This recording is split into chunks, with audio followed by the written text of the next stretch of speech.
અમરેલી જિલ્લાના જાફરાબાદ તાલુકાના ટીંબી ગામના એક ખેડૂતે ગુજરાત રાજ્યના કૃષિ મંત્રીને પત્ર લખીને પોતાની જમીનમાં ગાંજો વાવવાની પરમિટ આપવા માંગ કરી છે।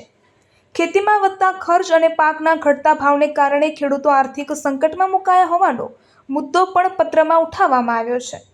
આ પત્રમાં જણાવવામાં આવ્યું છે કે ખેડૂત પોતાના પિતાની માલિકીની જમીન પર વર્ષોથી ખેતી કરી રહ્યો છે, જેમાં કપાસ, તલ, કોવરી જેવા પાકો ઉગાડવામાં આવે છે, પરંતુ છેલ્લા કેટલાય વર્ષોમાં ખાતર, દવા અને મજૂરીના ખર્ચમાં સતત વધારો થયો છે, જ્યારે પાકોના બજાર ભાવમાં નોંધપાત્ર ઘટાડો થયો છે, જેના કારણે ખેતી નફાકારક રહેતી નથી। ખેડૂતોએ ઉલ્લેખ કર્યો છે કે ગત વર્ષ 2012માં ડીએપી ખાતરનો ભાવ લગભગ 450 રૂપિયા હતો, જે આજે વધીને 1500 રૂપિયા થયો છે।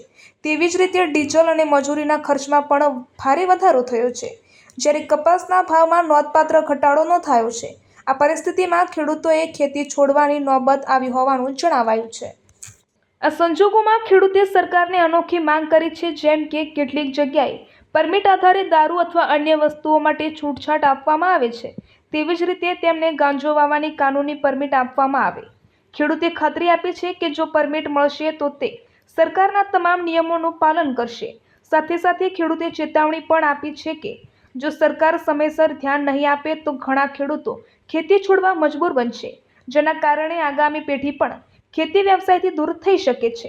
આ પત્રની નકલ મુખ્યમંત્રી, કલેક્ટર, કૃષિ મંત્રી અને અન્ય સંબંધિત અધિકારીઓને પણ મોકલવામાં આવી છે।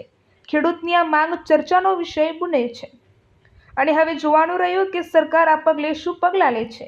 રિપોર્ટર સરફરાઝ ખોખર, વીજપડી, અમરેલી। આપનું નામ? મારું નામ ઘનશ્યામ બાલાલા, ગામ ટીંબી, તાલુકો જાફરાબાદ। આજે હું 25 વર્ષથી સંયુક્ત પરિવારમાં ખેતી કરું છું। મારી પાસે 30 થી 32 વીઘા જમીન છે।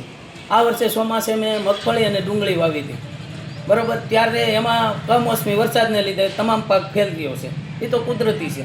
અને ત્યાર પછી મેં ઘઉં અને ચણા જેવા પાક વાવ્યા છે। હવે આજે ઘઉં મેં 1400ના ભાવના મણ લઈને મારી ખેતીમાં વાવ્યા છે। હવે ખુલ્લી બજારમાં વેચવાવાળામાં 430થી માંડીને 470 રૂપિયા ભાવે માગે છે। આ ઘઉં પોષણક્ષમ ભાવ મને પોસાતા નથી અને બાજરીના પણ ભાવ નથી। એટલે આ બાબતે મેં એક કૃષિ મંત્રીને અરજી લખી છે કે મને ગાંજો વાવવાની પરમિટ આપે। જો કૃષિ મંત્રી મને ગાંજો વાવવાની પરમિટ આપે તો હું એના નીતિ નિયમ પ્રમાણે વાવેતરથી માંડી અને વેચાણ સુધી એના સરકારના નિયમ પ્રમાણે હું ગાંજાનું વાવેતર કરી શકું, કારણ કે અમારા કોઈ પોષણક્ષમ ભાવ નથી। આજે સરકાર એવા બણગા ફૂંકતી હતી કે 2022માં ખેડૂતોના ડબલ ભાવ થશે, એને બદલે ખેડૂતો દેવાદાર થયા છે।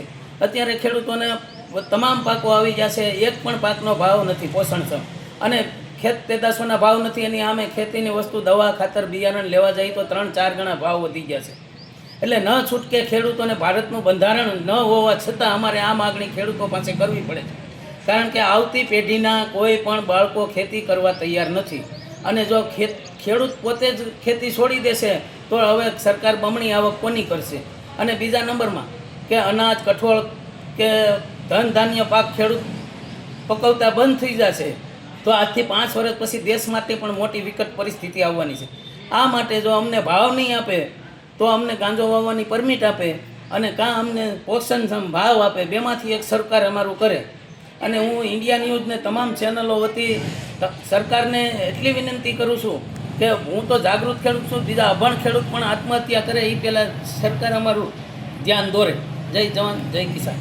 દેશ અને દુનિયાના સમાચાર જોવા માટે અમારી ચેનલ વાત્સલ્યમ સમાચારને સબસ્ક્રાઇબ કરો અને બેલ આઇકોન પર ક્લિક કરો, જેથી આપને રોજે રોજની તમામ અપડેટ મળતી રહે।